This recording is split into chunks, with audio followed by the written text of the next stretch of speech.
Ladies and gentlemen, boys and girls, you are watching the station identification of one of Wayland City's resident YouTubers. Live in the basement. This is not MTV's remote control. And he is not Ken Ober. God rest Ken Ober's soul.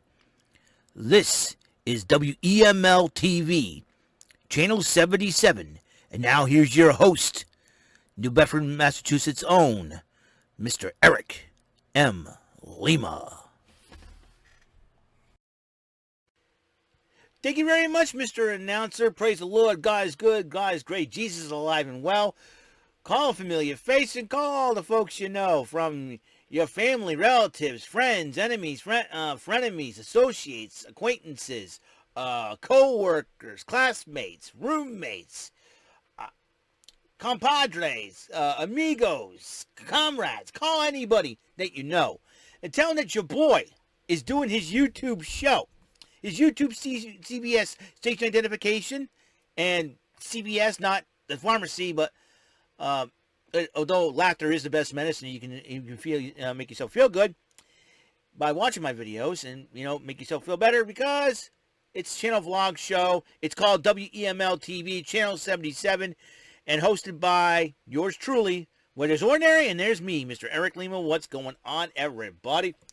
It's episode 614. How's it going, people? It's Friday. Or if you're getting paid, Friday. That's right. October the 8th, 2021, 12:43 p.m. What's going on, everybody?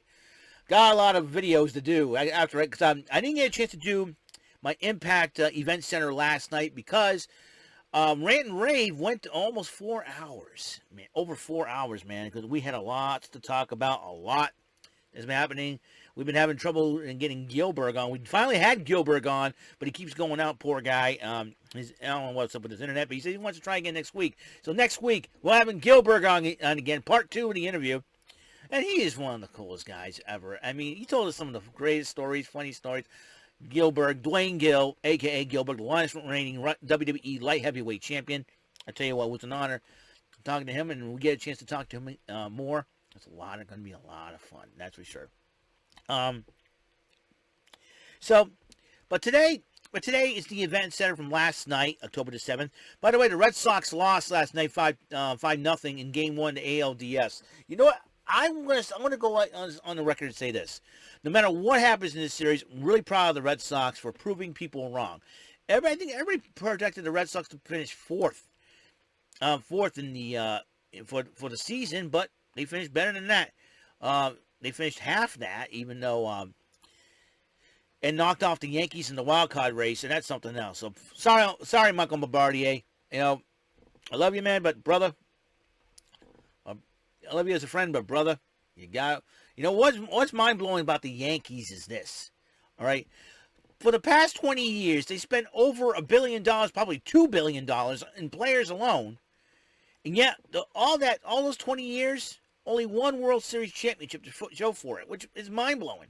Like, you know what the funny part of it is? The Red Sox spent like a quarter of that and won 4 World Series titles. And the Patriots did the same. New England Patriots did the same thing. Probably spent a quarter of $1 billion. A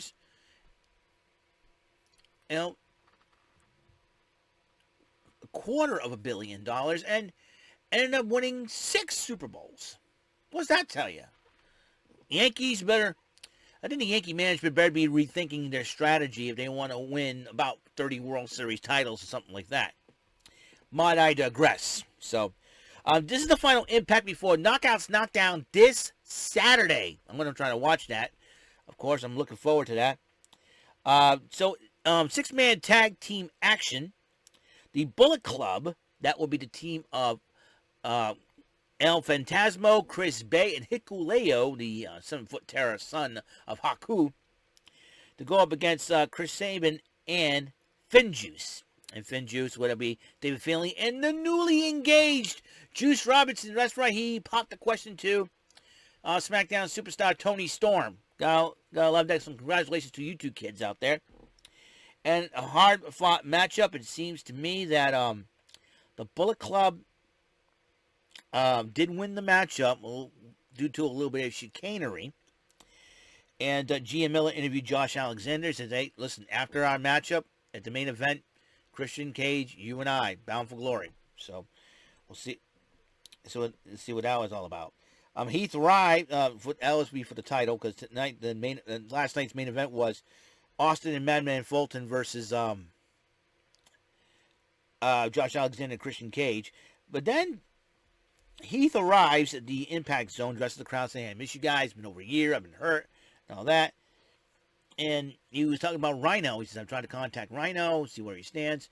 And then VBD, Violent by Design, interrupted Heath. And, Heath stood up for Rhino, saying Rhino's a man on his own and all that. But then Heath attacked VBD, but then they got a hold of him and all that. So, it's, Violent by Design, Heath, Slater, Heath Miller. I'll tell you one thing, man. Heath better be treading lightly, man. Let me tell you. Because Eric Young's no joke, man. He's a psychotic freak. And then Gia Miller once again interviewed the team of Rich Swann, Willie Mack, who have been trying to hunt down the Good Brothers for those Impact Tag Team championships. But then the Learning Trees, Manny Lemons, and Zicky Dice interrupt them and then challenge them. You know what? Let's go to Scott D'Amore and we'll challenge him for this matchup. And so they go over to the Learning Trees and say, hey, we just challenged Swann and Mack to a matchup. And Brian Myers kind of looked at them and said, are you crazy? We lost to them last week. Whatever.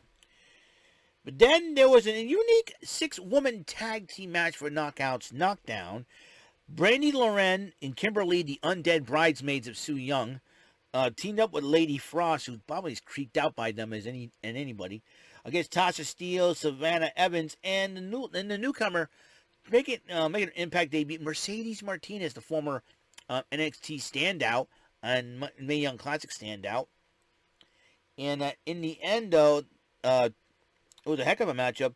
And despite the fact the bridesmaids try to do whatever it takes to basically throw their opponents off with their mind games, Tasha Steele, Savannah Evans, and Mercedes Martinez won the matchup. After the match, Alicia Edwards attacked Kimberly with a kendo stick in revenge for Swingerella number 3.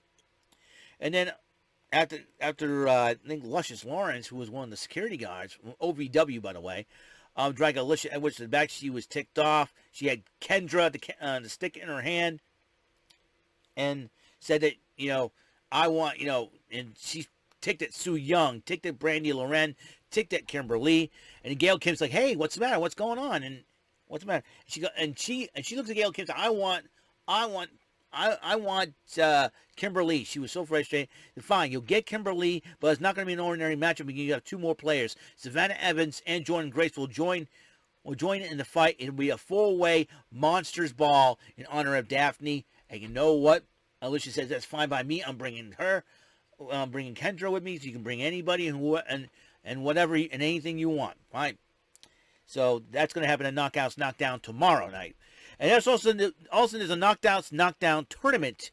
Consists of 8 female wrestlers. Who the winner of that match will be challenging Deonna Purrazzo for the Knockouts Championship.